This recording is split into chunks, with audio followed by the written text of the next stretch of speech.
You're listening to Discography Discussion, episode 202, Alestorm, hosted by Dan Terry. I'm sorry, I didn't get that. Did you mean this is when it all went to shit? And Joseph Wren. This is everything you like, all at once. Presented by discussmetal.com. And if you are here to drink your beer because you paid for it, then you are ready for this episode of Discography Discussion. I am Joe. That is Dan. It's 2021, ladies and gentlemen. What better way to start the party than Alestorm?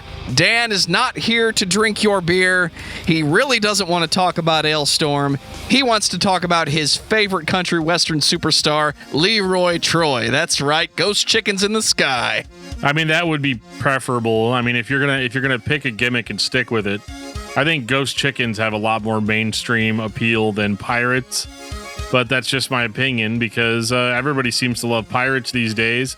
Or at least they did about 10 years ago when Alestorm became a thing. I can tell you that Alestorm is a band that I heard one time and I thought, wow, so they just do this one thing, huh?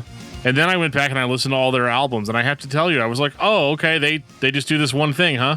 All the time. It's always Pirates, but it's really melodic at the same time and has some very solid... I can't even end that sentence because it's fucking pirate metal, dude. All right. Well, if that didn't prove my point any better than it possibly could have, yeah, I mean, that's it. Show's over. Thanks, guys. Everybody have a good night. Realistically, this is basically a power metal band that has a pirate theme. Much in the same way Amon Amarth had their Viking theme. Alestorm has decided to take their ball and not give it to anybody else and just do the thing that they know how to do. And what do they know how to do? Well, they know how to play power metal. They know how to play folk metal, not folk black metal. I'm not going down that pathway tonight. But they play like folksy rock, folksy metal for the most part. But then as they go on, which we'll get into, they kind of start incorporating more modern influences, at least musically, into what they do. If it wasn't about pirates, it would be a very solid folk metal band or melodic metal band with folk elements, like you said.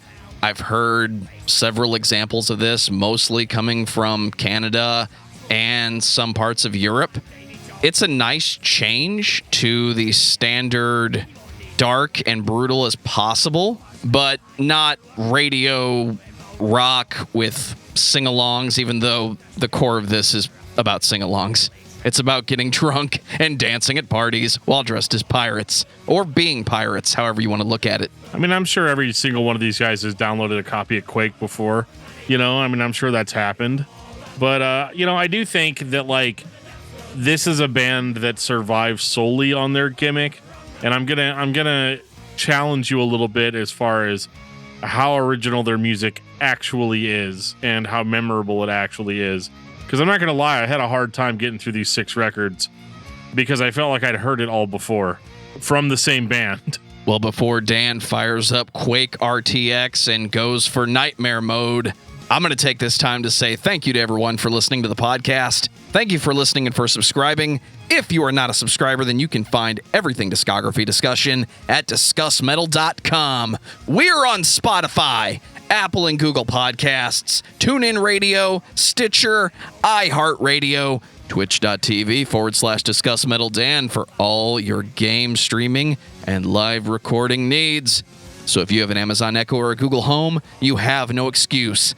Ask it to play the latest episode of the Discography Discussion podcast, and it will. We're also on Facebook and on Twitter at Discuss Metal. Be sure to like, favorite, and subscribe. It really helps us out. It lets us know you're listening, and now Dan is going to tell us all about 5-star reviews. Hey, leave us a 5-star review. It's 2021. You survived. You've got nothing to be upset about. So please, I'm just kidding. That's horribly insensitive. But I will say that, yeah, leave us a 5-star review if this is a podcast that you like. Another thing that you can do is you can share the episodes with your friends, your family, your boss, your coworkers, random people that you see on the street. Just be like, no, listen, take my nasty earbuds because, you know, we're all going to be vaccinated from COVID by then, right? So, you know, go ahead and just pop your nasty, waxy earbuds into their ears so that they can hear the greatness of this podcast. That's all you have to do. Very simple.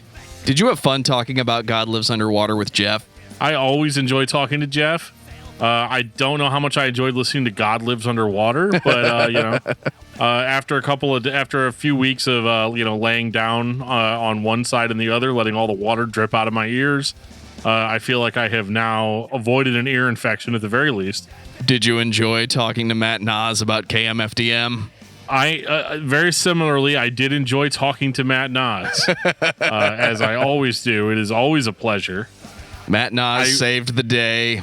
The whole system fell apart. What else could we do for a centennial celebration?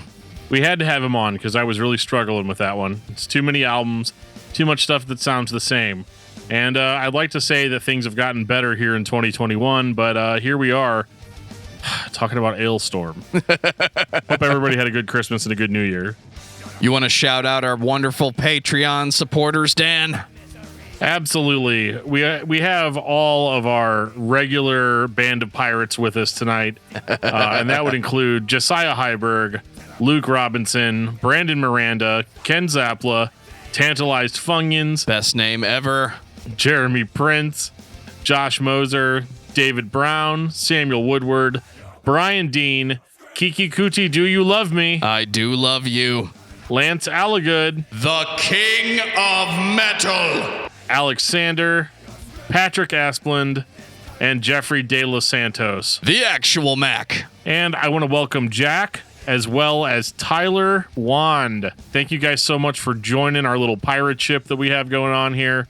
Thank you for supporting us. You guys are awesome. We started this podcast back in 2017, and it has been 4 years. And we would not be here 4 years later if it was not for you guys. So thank you so much. So, Dan, tell me about Alestorm. Oh, Alestorm. Alestorm is a heavy metal band. Let's just say heavy metal band. That's what they are. I'm not going to call them a pirate metal band. I'm just not going to do it. There's too many genres. I just can't deal with something like pirate metal as a genre. Yes, they have a theme, but they are a heavy metal band. That's what they are. They are a heavy metal band. They were originally from Perth, Scotland, not to be confused with Perth, Australia, home of Grave Forsaken. Grave Forsaken! Absolutely. But yeah, so this is I would say if I had to pin down exactly what kind of music Alestorm plays, I'm going to go with power metal early on, as they've shifted into kind of more of this like modern heavy metal meets like douchebags at a Ren Fair kind of sound. Can't that be a genre? Douchebags at a Ren Fair? I think we could work something out. I don't know who you get to play in that band, but we'll see what happens. Just go to a Ren Fair. You'll find dudes that would be more than happy to play quote unquote pirate music. So yeah, Alestorm was originally called Battleheart. That was their band name until they signed to Napalm Records. And Napalm Record was like, we got another band. They're called Battle Lore, and they don't really, want to use. They don't really want you to use Battle, or we don't want you to use Battle. So they're like, oh, whatever. We'll just call our band Alestorm. So that worked out for everybody involved. I heard that the pirate theme started as a joke. The premise of the entire band is going to be about pirates. I don't know if that's true, but that is the reality of what you have with this band. They dress like pirates. They present themselves on stage like pirates. They play folk-influenced metal with pirate themes. I like it. It's fun. It's a nice way to change up your day when Dan prescribes grindcore for 5 or 6 weeks in a row. I mean, take 2 pills of Ganglia at night and then call me in the morning. Take them once every 4 hours. I'm just kidding. It's grindcore, so once every 36 seconds. With Alestorm, what you have is a band that has picked a theme. They've ran with it, and they've admirably ran with it. Because there's a lot of bands out there that start off super theatrical like this and eventually go, well, I don't want to be known for that. These guys seem to have no issue with the idea of being known as the pirate band. And, you say that it started off as a joke, but it's still very much a joke. I would even argue that they take it more seriously in the beginning than they do as they go. They're always going to take it seriously at first. And again, I don't know that it was a joke, but clearly it's paying the bills for them. And why abandon the thing that you do that makes the money and allows you to make new albums. Because that's the dream, right? Get paid to play music in front of people, sell records, be famous. Well, believe it or not, the band that they remind me the most of as far as attitude goes would be Horse the Band. Obviously not in style, but just in presentation. In the idea of like, we are here to have fun. And drink your beer. And drink your beer. Okay. Oh, that's going to be a thing tonight. But like, they're definitely one of those bands that is there to party. Like, you're going to have a good time if you're at a show and Alestorm's playing. You know, you're going to have a good time. You're going to be singing along to the songs. You're going to be having a good time. And I guess the metal elitist dickhead in me is trying to find a reason to hate on it. And just give me some time, because I will. Don't you worry. 2008, Captain Morgan's Revenge. I hope you like power metal. I do like power metal. Give me all the Battle Beast and I'll be a happy guy. It's really weird to me because the first time I ever heard Alestorm, obviously I heard Drink. I think that's one of the first songs that the mainstream at large heard by Alestorm. If it wasn't Drink, it was Mexico. Right, and it's interesting because they had 3 albums out prior to that. They didn't really sound like they sound on Drink here. So I was very surprised to hear this like speed metal influenced riffing, hyper melodic lead guitar work, and a keytar. There had to be a keytar in the band, and I think that's the thing that stood out to me the most, probably. And also the vocals. And I have to take a little bit of issue with the vocals, because when a band comes in hot like this, you're expecting, these operatic, balls in a vice grip type of vocals. You're expecting Bruce Dickinson. Right, but this is not Bruce Dickinson. Bruce Dickinson, he's off on a lifeboat somewhere, or maybe he's walked to the plank or got eaten by the Kraken or something, because now what we have here is a dude trying to do his best pirate voice, but still sing metal. And I think he absolutely succeeds in that. I think there's no doubt in anybody's mind that this guy is doing a pirate voice and that it's a thing and it's something you better get used to. If you're turned off to it, you're going to have a bad time. And it's actually really interesting, because one of the things that I dislike the most about power metal is the balls in a vice grip type of singing. I actually like the vocals to be a little bit deeper, a little bit more baritone. And I think unintentionally this accomplishes that, like 100%, because I'm just like, yeah, it's darker, it's grittier, it's a little bit more metal. It's not extreme vocals. It's instead of like there's a difference there. Hope my pop filter picked up all of that. Like it's perfect. And I really actually enjoyed the musicianship on this record quite a bit. But I have to admit that whenever you start your record off and it's like, let me tell you a tale about this guy that we met that had a hook for a hand, and I'm like, come on, man, like, do you have to be the stereotype? Like, do I want to go make a band about cops and my very first song is called Donut Shop? Like, I don't know. It seems very, very on the nose. And I think this is more just a psychological disability that I have, where I refuse to have fun no matter what the circumstances are. The answer is yes. You have to be the stereotype when you're going to dress up as a pirate. And I don't mean a real pirate. I don't think piracy is a good thing. I don't think pirates are fun people to hang around with. But movies and storybooks and TV shows have told me that they are. They're like the old school bad guys of the world. They don't drive around on motorcycles and drink your beer. They sail around on their ships and drink your beer and plunder everything, everywhere. Keep your eyes on your maidens. The pirates are here. I love the use of the baritone vocals. It sounds less like a heavy metal band vocally and more like a storyteller. It sounds like a guy who's been around for a while who's going to tell you a story. Yes, I know, he says verbatim, let me tell you a tale. That's not the point. It's not the only time he says that either. It absolutely is not, because isn't that the stereotype? Let me tell you a tale about the ship that we plundered at sea at that time in the Atlantic. I think you're going to find out as this goes how much I don't like pirates. I like ninjas. And anybody that knows anything about the eternal battle between ninjas and pirates... Really, dude? ...will tell you that we all know that ninjas are superior. And if you think your pirates are superior, you're wrong. Because think about this. When is the last time you actually saw a ninja? Exactly. It's not that I dislike pirates. It's just that, like, okay, yeah, I think I do. I think I dislike pirates. I think you I'm can saying just say it. It's fine. Yeah, I'm not a big fan of it. I think that the glorification of being super drunk and like and plundering and stealing and doing whatever you want, I understand why that's appealing, and I realize why it's fun.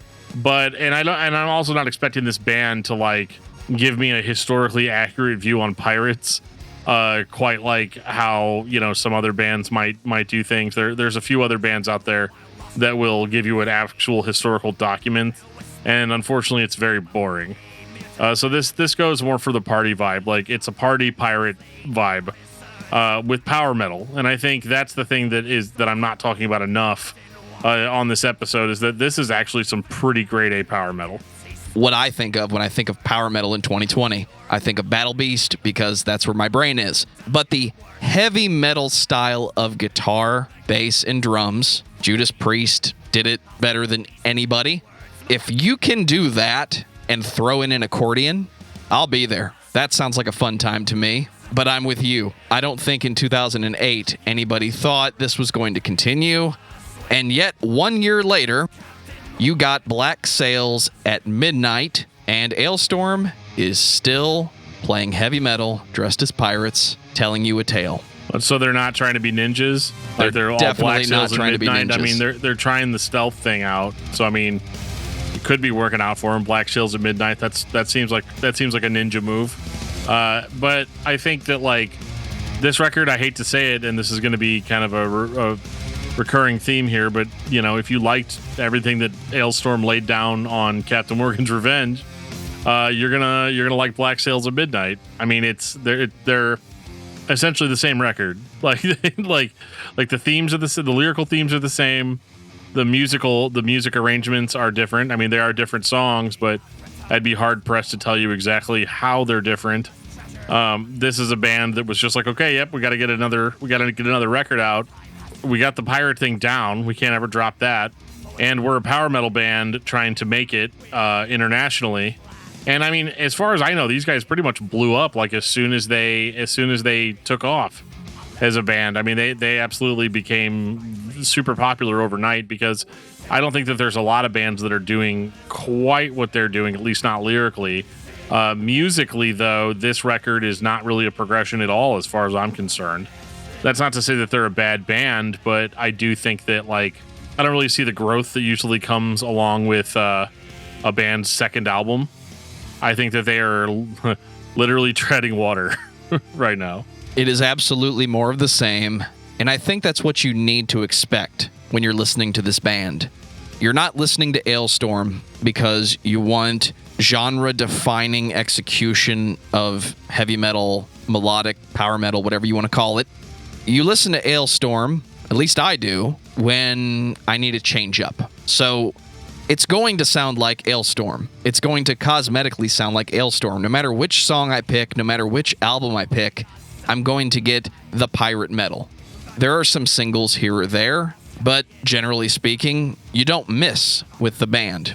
You also don't improve. There's nothing wrong with it, but we're not going to get the epic Between the Buried and Me hour-long concept album about pirates. You're just going to get another album of pirate metal. That's what it's going to be. And if you're into it, you're going to like it. Black Sails at Midnight. Did you like the last record? Here we go again. Yes, I did. Yes, I do. Are we ready for 2011? Back Through Time? Yeah, I mean, I hate to say it, back through time, because, they're going to retread.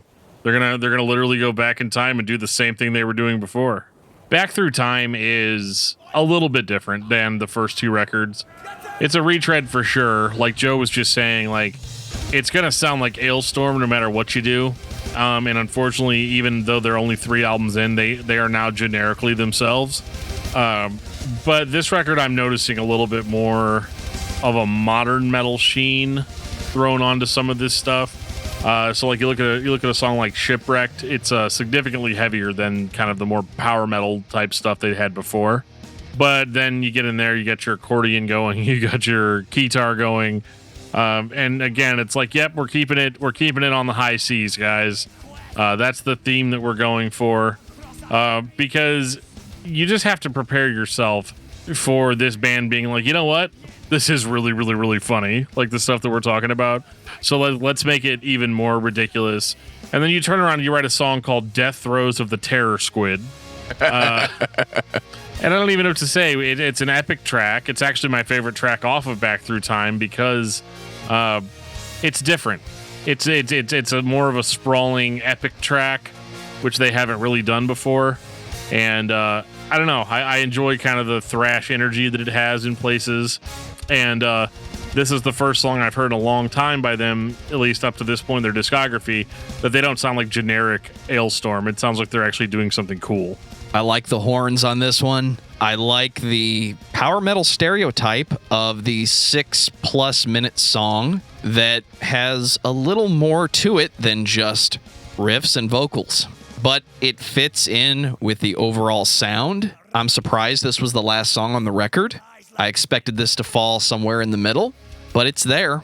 It's the epic closing. Maybe they were trying to set themselves up for this is how we're going to close the live show going forward. But they hadn't written Drink yet, or at least they hadn't recorded it. Yeah, this is the first time I've noticed. This is the first time I've noticed musically that they really are trying to switch it up. They're going a little bit more modern.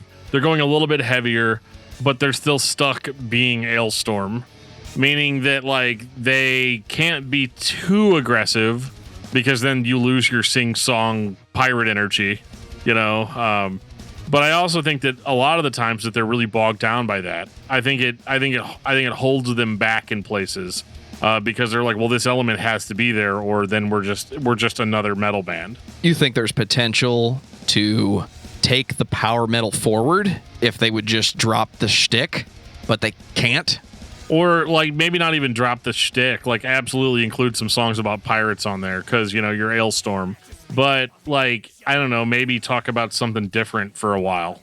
Like maybe, you know, or maybe even take it completely off the grid and make it like pirates somehow make their way out into space or have to fight Cthulhu or something along those lines. Like do something really, really creative with it instead of just doubling down on these pirate tropes, because it's like every single song just boils down to fighting, drinking, being on the sea, and that's it. Like that, they could take this so much further, and I think that they actually start doing that as they go on. I think they're still trying to play it straight for whatever reason on this record, but they are starting to lighten up a little bit, and as we go on, they'll start to kind of abandon the whole playing it straight thing, hilariously. I like this idea. Pirates in space. So we're talking about Firefly metal or Cowboy Bebop? I guess it's the same thing if you made a band around it. I think people need to be allowed to talk about something without it becoming the name of their genre. Okay? Like, I'll just say it. I'll say the same thing about Viking metal and pirate metal and crabcore. I'm just kidding. Crabcore is not a real thing. But I do think that, like, these guys... I guess here's my problem. Like, it's a funny joke, but, like, I guess I just don't get it. Like, yeah, pirates are cool. Like, it's funny. You're talking about drinking, Captain Morgan's Revenge. Like, I get it. You know, Black Sails at Midnight, I get it. You know, Terror Squid, I think, is a really good example of what I'm talking about as far as, like, maybe them having a little bit more fun with it than they're already having. It's ridiculous. It's completely ridiculous and so much fun, I guess, in the process. 2014, Sunset on the Golden Age. Now, this is what I'm talking about. So, like, before, they were like, yeah, we're a power metal band. They haven't abandoned power metal here, but they're playing significantly heavier riffs. And I don't know if that's just because metal was more popular at the time or was, like, gaining more mainstream acceptance where they felt like they needed to beef it up a little bit. I guess so it didn't sound dated, but like the opening riff to Drink is probably the heaviest Alestorm riff ever. And of course, the entire song is, you know, we are here to drink your beer, you know, it's just, and take your rum with the point of a gun. Like, I mean, it's just, again, it's one of those like, yep, we're gonna talk about drinking, fighting, and being on the sea. I mean, it sounds exhausting to me, if I'm being honest. But they do a couple of things that I think is more fun. Like there's like weird 8-bit like electronic stuff thrown in here at the beginning of songs. Oh, we're gonna get to the 8-bit momentarily. Oh, I know we are.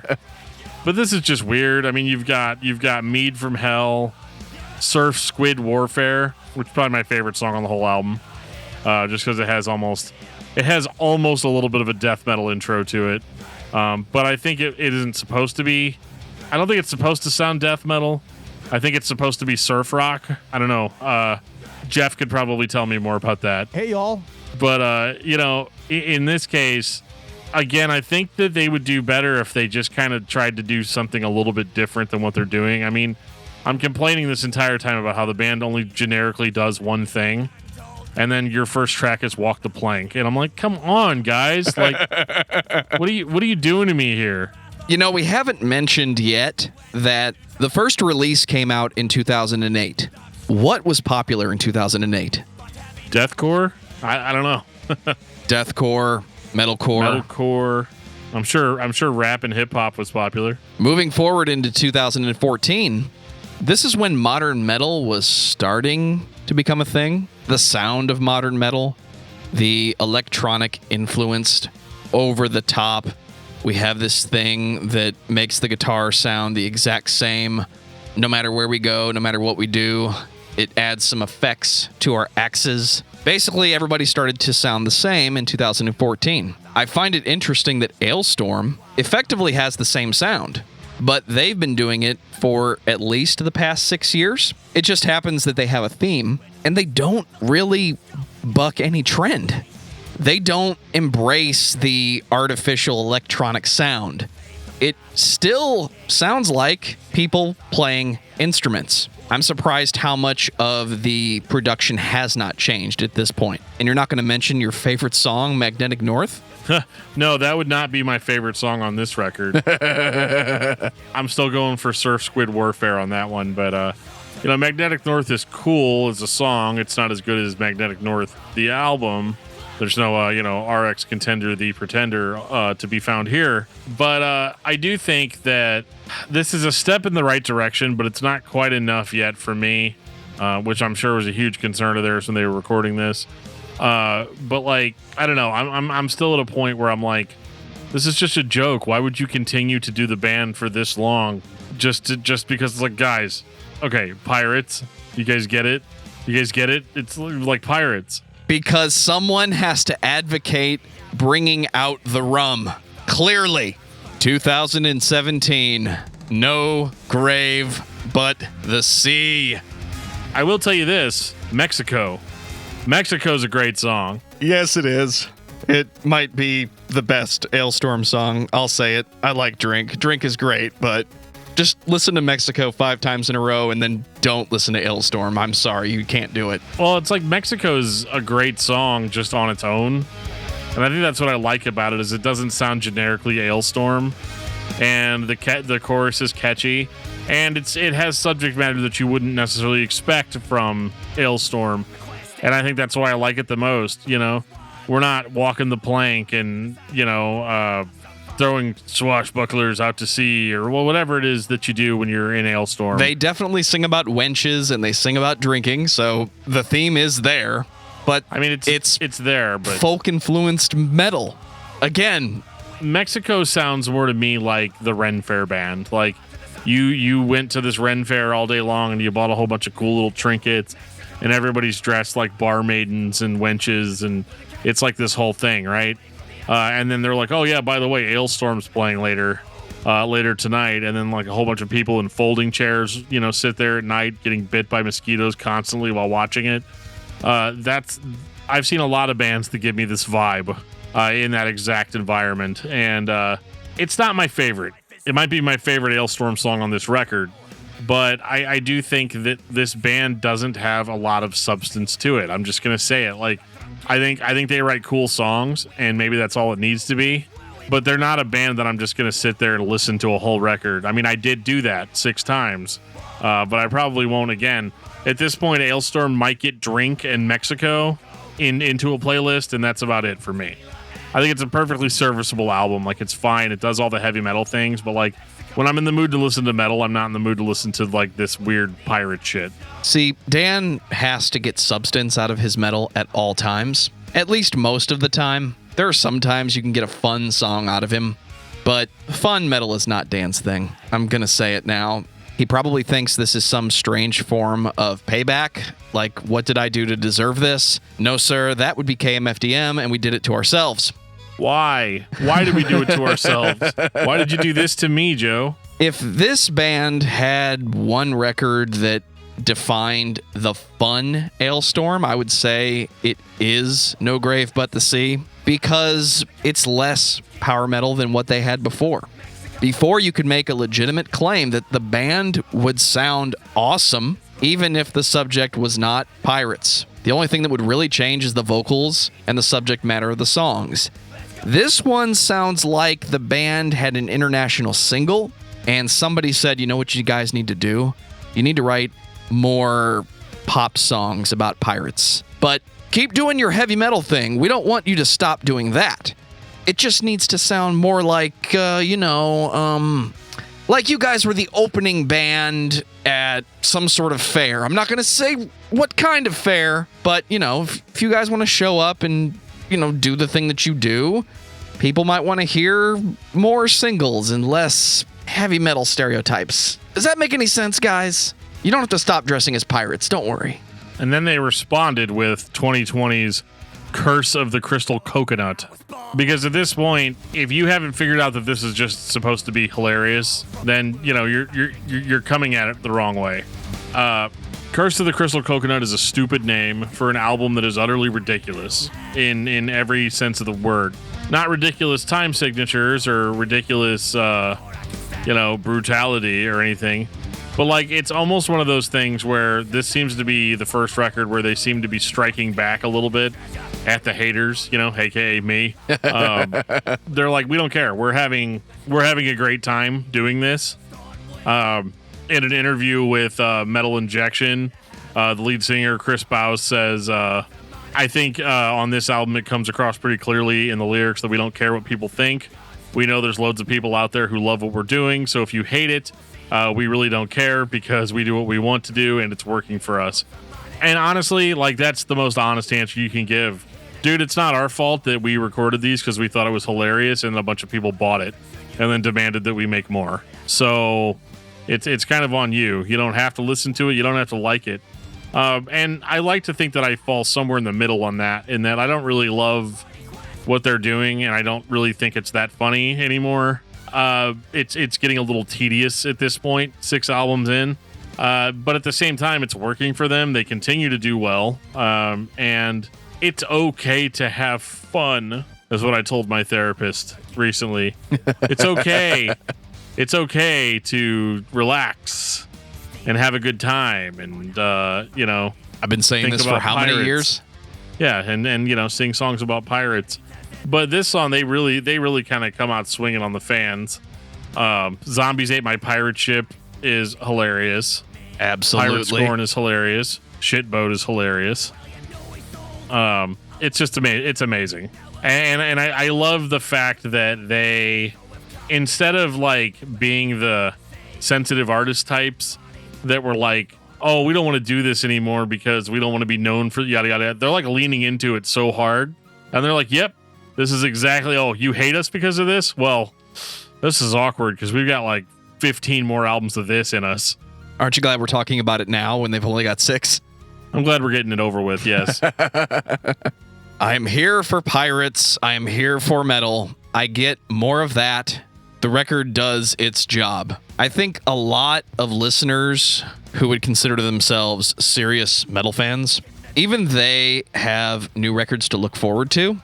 If you're a fan of this band and they just released Curse of the Crystal Coconut, you are looking forward to a new album by Alestorm. I'm not going to pick this one up day one. I definitely did not, but I have since purchased it. It wasn't a priority because I knew what I was going to get, and from a fan perspective, I'm glad they're still doing the exact same thing.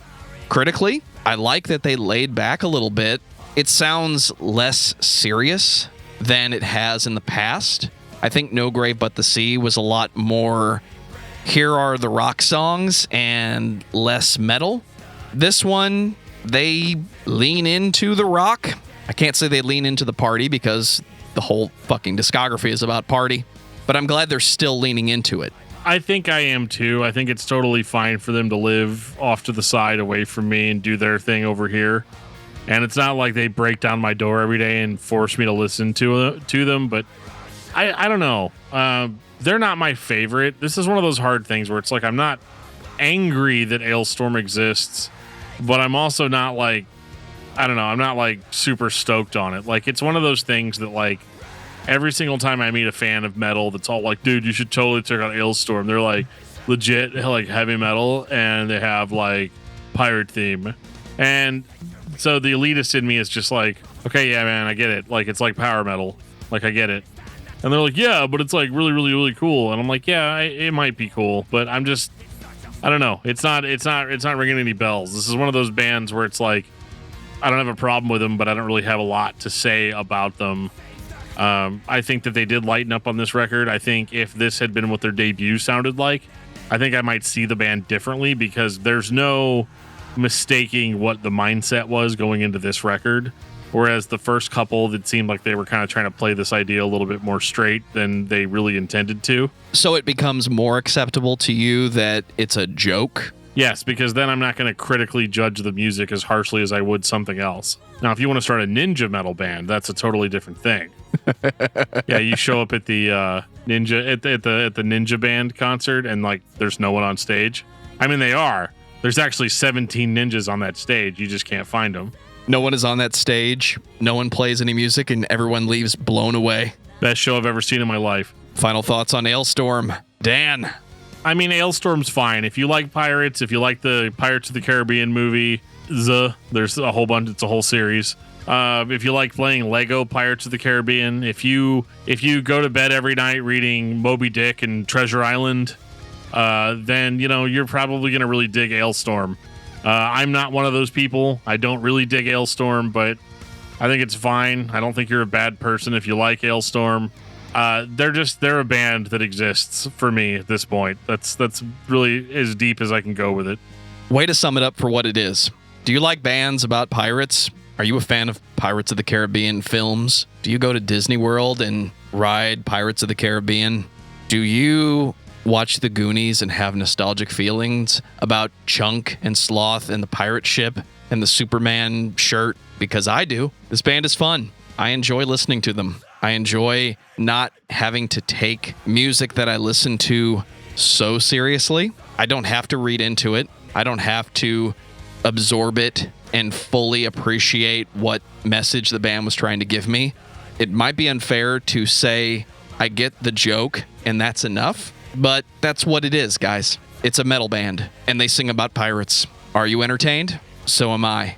Sometimes. If you're not entertained, the band's not for you, or you need to lighten up a little bit, Dan. I appreciate that you did this week for at least 4 hours. I do my best, man. 2021 I goal, really do. Get this guy to dance, because he's not going to dance, people. I'm just saying, he's not going to do it. I mean, I could dance if I want to. But you can't leave your friends behind. Yeah, pretty much. It just, here it is, guys. We're there. What's your album of the week? My album of the week is, it's got a really long, complicated name, and I've been looking at it. The artist is called Clever Girl, and the album is called No Drum and Bass in the Jazz Room. And it's kind of an instrumental, like indie sort of thing. I just needed a big palate cleanser at the end of last year, and this provided that for me in spades. It's really, really cool if you're into instrumental, like post-rock type stuff. Good choice. For me, it's Alestorm. No Grave But the Sea. Are you surprised? I'm not. I'm entertained. Take us out, DFT. Have you ever been listening to this podcast and wondered why we only talk about bands that we want to talk about? Well, it's not actually true. Your thinking is incorrect. You see, a lot of the bands that we talk about on this show are listener suggestions. And if you want to know how you can reach out to us and give us said suggestions, you can follow us on Facebook at facebook.com/discography discussion. You can tweet at us at discussmetal. You can send us an email at danandjoeshow@gmail.com, or you can ask us directly on our Discord server. There will be a link in the show notes that'll take you right to our Discord server where people are talking 24/7 all over the world. It's actually pretty incredible, and we're usually on there pretty frequently unless we're asleep at work or otherwise incapacitated. If you ever had the desire to watch the show be recorded live, we do have a Twitch channel. You go to twitch.tv and search for Discuss Metal Dan, you'll find me. Or you can make it even easier and just type in twitch.discussmetal.com. It'll take you right there. So give us a follow over there. I play video games on there, and we will always make sure to let you know ahead of time when we plan on going live so that you can be there and interact with us in real time. If you want to represent Discography Discussion on the street, you can visit our Teespring store where we have t-shirts, comfy socks, cell phone cases, you name it. Anything that we can slap our logo on that's not nailed down, you can buy from us for next to no money. So make sure to order yourself a shirt, a hoodie, maybe some comfy socks, something like that. And make sure to let everybody know where you got it. And on that note, this has been episode 202 of Discography Discussion. Thank you for listening. You can like us on Facebook and follow us on Twitter at Discuss Metal. Subscribe to our podcast everywhere you listen to podcasts, including Google Play, Apple Podcasts, and Stitcher. Visit discussmetal.com for all things discography discussion. And please send questions and comments to danandjoeshow@gmail.com. If you are not a patron, you can become one at patreon.com/discussmetal. We have some sweet perks. Give me your money. $1 a month gets you into that exclusive album review feed.